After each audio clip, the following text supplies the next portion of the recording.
About 1950, I was probably 20. I don't think I was voting yet, so I must have been 19 or 20. Uh, I attended some communist meetings for about a month, 3 nights a week, Saturday night, Sunday night, and Wednesday night. And I did that for about a month. I never was a communist, didn't believe in it, but I was very interested in what the heck they thought because I'd had a teacher in junior high school that taught us about Russia and about the Bolsheviks and the communist movement and all of that in Russia. So I was interested to apply what I was taught against what the communists seemed to be teaching. Of course, I never became a communist, but I found out some things.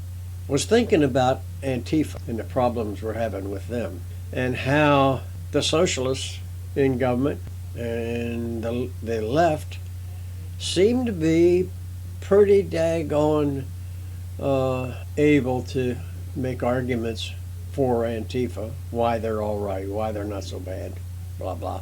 Well, one of the things the communists taught was you don't spread communism across a democracy. You form organizations that are not communist. They're maybe a little socialist, and a little more socialist, and a little more socialist.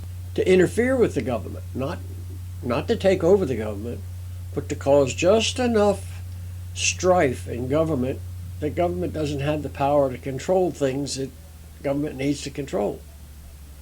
And I think that's where Antifa comes in. And they don't say they're not communists. They say they're not fascists. And they're against fascism. Well, communism is against fascism too. Supposedly, even though they're almost the same thing. So what they do is they weaken government's ability to make decisions. And then in walks communism by way of socialism. Now it's easy for communism to riot, make all kind of rules, and it's hard for government to do anything about it because there's no consensus in whether or not they're communist, number one, or merely socialist, number two. Merely is the key word there. Anyway, that's what I have to wonder about Antifa.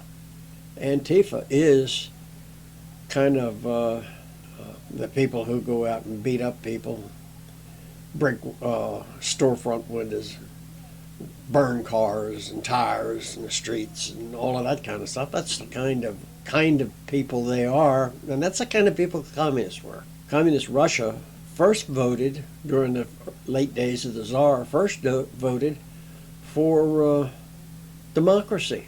The people did. They were called Bolsheviks. Well, it didn't go well. Democracy didn't go well with the Tsar because he took all the power and kept it.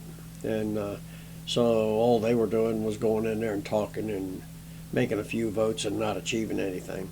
In desperation, they turned to socialism and communism. And of course, we know the rest of that history. We better be careful. We better be careful because this Antifa thing is quite possibly the beginnings of the Bolshevik Revolution in America.